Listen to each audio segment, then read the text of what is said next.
Okay, I'll just show you how to stream audio, play music from your mobile through the Bluetooth audio system in this 2013 Volvo V70.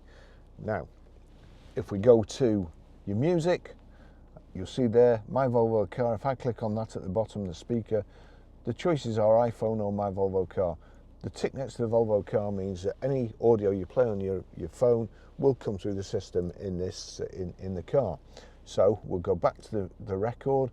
I've turned it down, as you can see there, so that's turned down, and I'm going to click play. That's playing.